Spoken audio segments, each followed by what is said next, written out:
कानपुर शहर का नवाबगंज मोहल्ला कई मायनों में अपनी पहचान बनाए हुए है। एक तो ये पुराना कानपुर के नाम से जाना जाता है, दूसरे गंगा नदी पर बना गंगा बैराज अपनी अद्भुत छटा बिखेरता है। अटल घाट पर बैठकर लोग कलकल बहती गंगा की लहरों का लुत्फ उठाते हैं, नौक विहार का आनंद भी लेते हैं। सैकड़ों की संख्या में यहाँ लोग रोजाना आते हैं। नवाबगंज का जागेश्वर मंदिर भी बहुत प्रसिद्ध है।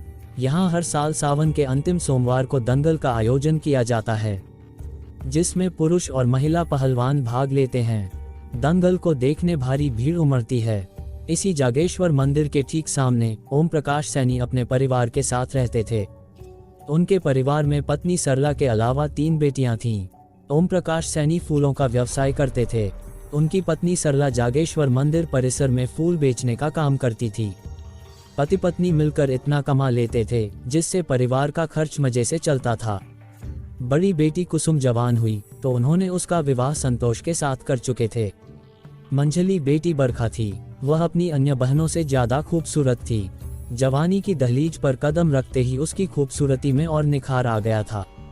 हाई स्कूल की परीक्षा पास करने के बाद वह आगे भी पढ़ना चाहती थी, लेकिन सरला ने उसकी पढ़ाई बंद करा दी और घरेलू काम में लगा दिया। बरखा बनसंवर कर मंदिर परिसर स्थित फूलों की दुकान पर अपनी मां के साथ बैठती तो अनेक युवकों की निगाहें उसे घूरतीं। चंचलचपल बरखा किसी को अपने पास नहीं फटकने देती थी।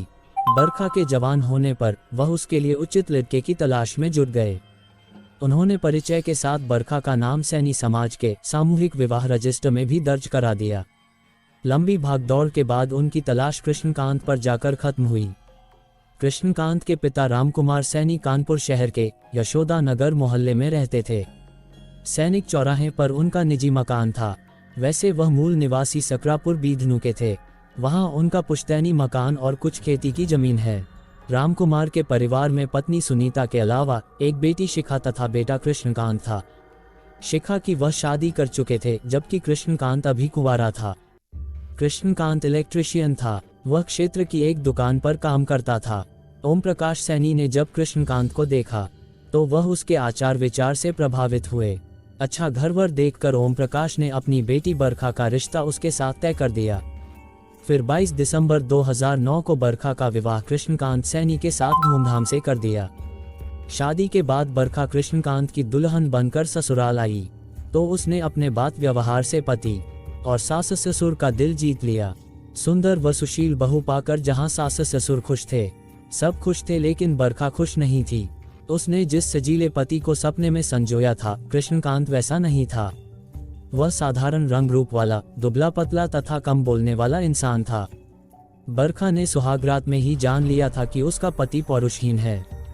उसे सदैव शारीरिक सुख के लिए तड़पना पड़ेगा। दिन बीतते रहे। लगभग 1.5 साल बाद बरखा ने एक बेटे को जन्म दिया, जिसके जन्म से घर की खुशियां और बढ़ गईं। मयंक के जन्म से रामकुमार व उनकी पत्नी भी गदगद थी। उन्होंने इस खुशी को साझा करने के लिए सैनी समाज के लोगों को भोज कराया।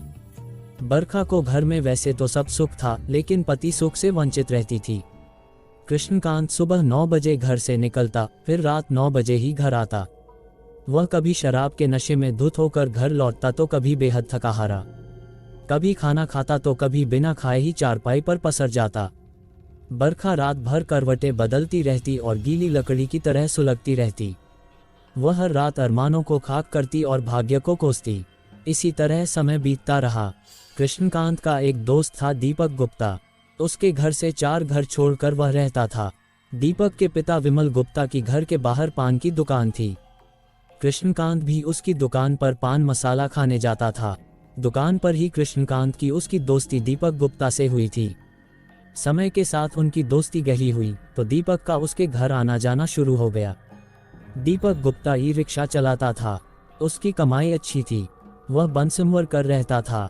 चूंकि दीपक कृष्णकांत का दोस्त था, इसलिए घर के कामों के लिए वह ज्यादातर उसे ही भेजता था। घर के कामों के साथ साथ दीपक बरखा के छोटे मोटे निजी काम भी कर दिया करता था। दीपक बरखा की हमउम्र था। इसी आने जाने में ही दीपक की नजरें बरखा के गदराए यौवन पर जम गईं। फिर तो जब भी उसे मौका मिलता वह बरखा से ऐसा मजाक करता कि वह शर्म से लाल हो उठती। औरतों को मर्दों की नजरें पहचानने में देर नहीं लगती। बरखा ने भी दीपक की नजरों से उसका इरादा भांप लिया था। बरखा प्यासी औरत थी, इसलिए उसने दीपक की मजाक का कोई विरोध नहीं किया। बरखा हसीन तितली थी, होठों पर हमेशा लुभावनी मुस्कान सजाए रखना उसका शगल था। उसका मस्त यौवन और उसकी कटीली अदाएं दीपक के दिल पर छुरियां चलाती थीं। क्योंकि दोस्ती व मोहल्ले के नाते बरखा दीपक की भाभी थी, अतः उनके बीच कुछ ज्यादा ही हंसी मजाक हो जाता था। बरखा ने जब से घर की जिम्मेदारी संभाली थी, तब से राजकुमार व उनकी पत्नी बहू से बेफिक्र हो गए थे। वह घर का भार बहू को सौंपकर अपने पैतृक गांव सकरापुर रहने लगे। वे कभी भार ही बेटे बहू के पास आते थे और कुछ दिन रुककर फिर वापस चले जाते थे। सास ससुर के न रहने से बरखा एकदम आजाद हो गई थी। उसे रोकने टोकने वाला कोई नहीं था। एक रोज दोपहर को दीपक ई रिक्शा लेकर बाजार जा रहा था कि उसे बरखा दिखाई दी। उसने ई रिक्शा रोक दी। बरखा नजदीक आई तो दीपक ने उसे छेड़ा, भाभी क्या भैया को छोड़कर जा रही हो? बहुत जल्दी में दिख रही हो। तुम्हारे भैया को छोड़कर भागूंगी तो तुम्हारे साथ न। बरखा ने बिना संकोच के कहा और उसकी ई रिक्शा पर बैठ गई। चलो भगा ले चलो मुझे। कहाँ? दीपक अब सकपका गया। बस निकल गई हवा। बड़े आए भाभी का ख्याल रखने वाले। चलो मुझे बाजार तक छोड़ दो। बरखा ने उसे टहोका मारा। उस रोज बाजार में बरखा ने शॉपिंग की तो दीपक ने उसे इम्प्रेस करने के लिए अपनी तरफ से उसे एक अच्छी सी साड़ी खरीदवा दी। फिर एक रेस्तरां में उसे बढ़िया सा नाश्ता भी कराया। वापसी में भी दीपक उसे साथ लेकर आया। इस दौरान दोनों काफी खुल चुके थे। दीपक ने दबे स्वर में बरखा को ये जता दिया था कि वह उसे बेइंतहा चाहता है। बरखा अपनी कटीली अदाओं से उसे घायल करती हुई मुस्कुराती रही। मोहल्ले से कुछ दूर बरखा को उतारते हुए दीपक बोला, भाभी आज मैंने तुम्हारी इतनी सेवा की, उसकी मेवा भी मिलेगी क्या? 1 घंटे बाद घर आ जाना, चाय पिला दूंगी। सिर्फ चाय? तो दूध पी लेना। बरखा ने कामुक आंखों से दीपक की आंखों में झांका और गहरी सांस लेते हुए अपने वक्षों को तान दिया, मानो वह कह रही हो कि इन्हें पी लेना। दीपक घर पहुंचा। उसने कपड़े बदले, फिर मां से बहाना करके घर से निकल गया। वह जानता था कि बरखा इस वक्त घर पर अकेली होगी। कृष्णकांत रात 9 बजे के पहले घर नहीं आता था। दीपक उसी रोज बरखा को पा लेना चाहता था, अतः वह बरखा के घर की ओर चल पड़ा। बरखा ने दीपक को पलंग पर बिठाया, फिर मुस्कुराते हुए पूछा, क्या पियोगे देवर जी, चाय या दूध? ये दूध। दीपक ने उसकी कलाई थामते हुए उसके स्तनों की तरफ इशारा किया। हाय दैया, कितने बेशर्म हो तुम। बरखा ने लाज का नाटक किया, लेकिन दीपक ने उसे खींचकर गोद में गिरा लिया और उसके वक्ष सहलाने लगा। देवर जी, तुम मुझे अच्छे लगते हो, बरखा ने उसके हाथों के ऊपर हाथ रखते हुए कहा, पर मैं तुम्हें ये दूध तभी पिलाऊंगी जब तुम हमेशा इनके वफादार रहने की कसम खाओगे। तुम्हारी कसम बरखा भाभी, तुम्हें कभी दगा नहीं दूंगा। दीपक ने अपने सिर पर हाथ रखकर कसम खाए। बरखा प्यासी औरत थी। उसकी नजर दीपक की जवानी पर थी। दीपक ही उसकी प्यास बुझा सकता था। उसका पति कृष्णकांत उसकी पेट की भूख तो मिटा सकता था, पर तन की भूख नहीं। अतः उसने एक कामुक सीतकार भरी और बोली, मैं पहले दरवाजा बंद कर लूं। दीपक ने उसे छोड़ा तो वह दरवाजा बंद कर आई। वह जैसे ही पलंग के पास आई, दीपक ने उसे बाहों में भर लिया और पलंग पर लुक गया। उसके बाद तो कमरे में सीतकार की आवाजें आने लगीं। कुछ देर बाद दोनों अलग हुए तो उनके चेहरे पर पूर्ण संतुष्टि के भाव थे। उस रोज बरखा जहां शादी के समय दिए गए सभी वचन भूल गई और पति के साथ विश्वासघात कर बैठी, वहीं दीपक ने दोस्ती को दरकिनार कर दोस्त की पीठ में इज्जत का छुरा घोंप दिया। वह भूल गया कि बरखा उसके दोस्त की पत्नी है। अवैध संबंधों का सिलसिला एक बार शुरू हुआ तो वक्त के साथ बढ़ता ही गया। दोनों को जब भी मौका मिलता वे एक दूसरे में समा जाते। बरखा अब दीपक के साथ सैर सपाटा करने भी जाने लगी। दीपक बरखा को ई रिक्शा पर बैठा कर रमणीक स्थल मोती झील ले जाता। वहां की मखमली घास पर बैठकर दोनों घंटों तक प्यार भरी बातें करते। फिर झील में नाव पर बैठकर खूब मस्ती करते। पति के वापस आने के पहले वह घर लौट आती थी। दीपक का कृष्णकांत के घर आना जाना बढ़ा तो अड़ोस पड़ोस के लोगों के कान खड़े हो गए। कई लोगों ने बरखा को दीपक के साथ बाजार में भी साथ देखा था, सो वे भी कानाफूसी करने लगे थे। कृष्णकांत को बात पता चली तो उसका माथा ठनका। उसने बरखा से कहा तो कुछ नहीं, लेकिन उस पर शक करने लगा। एक रोज कृष्णकांत सुबह काम पर गया, लेकिन दोपहर को ही वापस लौट आया। उस समय बरखा घर पर ही थी। कृष्णकांत यह सोचकर घर वापस आया था कि बरखा के साथ प्यार भरे कुछ लम्हे बिताएगा, लेकिन ज्यों ही वह अपने कमरे में दाखिल होने को हुआ, बरखा की आवाज़ उसके कानों से टकराई, उसके साथ मेरा विवाह हो गया तो क्या हुआ? मेरा जिस्म और मेरी आत्मा तुम्हारे ही रहेंगे, हमें कोई रोक नहीं सकता। कृष्णकांत के कानों में मानो किसी ने पिघला हुआ शीशा डाल दिया हो। उसका चेहरा गुस्से से लाल हो गया। मारे गुस्से और नफरत के उसके जबड़े भिंच गए। दरवाजे को धकेलते हुए वह कमरे में दाखिल हुआ तो उसे अचानक सामने पति को देखकर बरखा के चेहरे का रंग उड़ गया। कृष्णकांत उसे घूरते हुए दहाड़ा, बताओ कौन है वह जिससे तू फोन पर बातें कर रही थी? जरूर वह तेरा आशिक ही होगा। बरखा चुपचाप कृष्णकांत की बात सुनती रही। उसके चेहरे पर ग्लानि या क्षोभ के कोई भाव नहीं थे। बजाय झुकने के बरखा सख्त लहजे में बोली, तुम्हें ये जानना है न कि मैं किससे बातें कर रही थी तो जान लो, मैं अपनी सहेली से बात कर रही थी। अगर यकीन न हो तो ये लो फ़ोन और नंबर मिलाकर कर लो उससे बात। कहकर उसने फ़ोन पति को पकड़ा दिया। बरखा ने जिस आत्मविश्वास के साथ यह सब कहा था, उससे कृष्णकांत को लगा कि वह सच बोल रही है। उसे लगा कि पूरी बात जाने बिना उसने बेकार में पत्नी पर शक किया। यही नहीं, उसने बरखा से माफ़ी मांगी और उसे मनाने लगा। बरखा के जब से दीपक के साथ जिस्मानी संबंध बने थे तब से उसने पति को भुला ही दिया था, लेकिन उस दोपहर जब माफ़ी मांगने के बाद कृष्णकांत ने बरखा से प्यार भरी बातें की और उसे अपनी बाहों में भरा तो वह पति को समर्पित हो गई। कृष्णकांत खुश था कि आज उसने बीवी को पा लिया है, पर वह ये नहीं जानता था कि बीवी ने उसके शक को दूर करने के लिए उसके समक्ष जिस्म की गिरह खोली थी। धीरे धीरे समय बीतता रहा। दीपक के दिल में प्रेमिका बनी बरखा के प्रति चाहत और बढ़ गई। ये चाहत उस रोज और बढ़ गई जब बरखा ने एक रोज अंतरंग क्षणों में दीपक से कहा कि उसके पति और मोहल्ले वालों को उनके प्यार की भनक लग गई है। इससे पहले कि उनके प्यार पर पहरे लगा दिए जाएं, उन दोनों को भागकर अपनी नई दुनिया बसा लेनी चाहिए। पर भाभी यह कैसे हो सकता है? दीपक सोच में पड़ गया। क्या तुम मुझसे प्यार नहीं करते? बरखा दीपक से लिपट कर उसका मुंह चूमने लगी। प्यार तो अपनी जान से ज्यादा करता हूँ तुम्हें भाभी। तो अब ये तुम जानो कि मुझे पाने के लिए तुम्हें क्या करना चाहिए। बस इतना जान लो कि मैं तुम्हारे बगैर नहीं रह सकती। अगर तुम मुझे न मिले तो जमाने के तानों से तंग आकर मैं अपनी जान भी दे दूंगी। फिर मेरे मुर्दा शरीर से प्यार करते रहना। ऐसा मत बोलो भाभी, तुम चली गई तो मैं ही जी कर क्या करूँगा, दीपक ने जवाब दिया। कृष्णकांत को दीपक और बरखा के रिश्तों के बारे में आए दिन कुछ न कुछ सुनने को मिल रहा था, अतः वह भी उस पर शक करने लगा था। उसका शक तब और बढ़ गया जब उसके साथी कर्मचारी ने शराब पीने के दौरान सारी सच्चाई बयां कर दी। उसने कहा, कृष्णकांत, तुम्हारी बीवी बदचलन है। वह तुम्हारे दोस्त दीपक के साथ रंगरेलियां मनाती है। उस पर लगाम कसो वरना वह तुम्हें छोड़कर उसके साथ भाग जाएगी।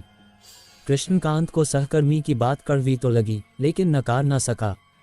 शक होने पर वह बरखा पर नजर रखने लगा। उन्हीं दिनों एक रोज कृष्णकांत ने भी बरखा को अपने ही घर में दीपक के साथ रंगरेलियां मनाते पकड़ लिया। दीपक तो भाग गया, पर बरखा कहाँ जाती। कृष्णकांत ने उसे खूब जलील किया। पत्नी की इस बेवफाई से आहत कृष्णकांत ने बरखा को ऊंच नीच समझाने का प्रयास किया। वह नहीं समझी तो कृष्णकांत ने लातों से उसकी खबर लेना शुरू कर दी। कृष्णकांत ने सोचा था कि शायद मार खाकर बरखा रास्ते पर आ जाए, लेकिन उस पर इसका असर उल्टा ही हुआ। वह कृष्णकांत से और अधिक नफरत करने लगी। पति पत्नी के संबंध कसैले हुए तो घर में क्लेश का वातावरण बन गया। राजकुमार ने बेटे से हाल समाचार पूछा तो उसने पिता को बता दिया कि उनकी बहू कभी भी उनकी इज्जत को धूल में मिला सकती है। बहू का सच जानकर राजकुमार को भी गहरा दुख हुआ। कृष्णकांत को जिस बात की आशंका थी वही हुआ। एक रोज बरखा सचमुच उसकी इज्जत को पैरों तले रौंदते हुए अपने आशिक दीपक के साथ भाग गई। 10 वर्षीय बेटे को भी वह अपने साथ नहीं ले गई। बेटे का मोह भी उसे बांध न सका। उस रोज कृष्णकांत घर आया तो उसका बेटा मयंक घर में गुमसुम बैठा था। पूछने पर उसने बताया कि मम्मी दीपक अंकल के साथ बाजार गई हैं। अटैची में सामान भी ले गई हैं। कृष्णकांत तब सब कुछ समझ गया। कृष्णकांत ने बरखा के भाग जाने की खबर अपने माता पिता तथा बरखा के घर वालों को दी। खबर पाते ही बरखा के पिता ओम प्रकाश सैनी तथा कृष्णकांत के पिता राजकुमार और मां सुनीता आ गई। राजकुमार ने 4 घर दूर रहने वाले विमल गुप्ता से मुलाकात की और उनके बेटे दीपक के बारे में पूछा। विमल गुप्ता ने पहले तो कुछ भी बताने से मना कर दिया, लेकिन जब उन्होंने रिपोर्ट दर्ज कराने की धमकी दी तो विमल गुप्ता ने बेटे का ठिकाना बता दिया। लगभग एक सप्ताह बाद किसी तरह ओम प्रकाश सैनी व राजकुमार बरखा को शिवराजपुर कस्बे से समझा बुझाकर घर ले आए। दीपक भी साथ था। घर में सैनी समाज के खास लोगों को बुलाया गया। उसके बाद पंचायत हुई। पंचायत में तय हुआ कि दीपक बरखा से मिलने घर नहीं आएगा। बरखा इज्जत से घर में रहेगी। कृष्णकांत बरखा का पूरा ख्याल रखेगा।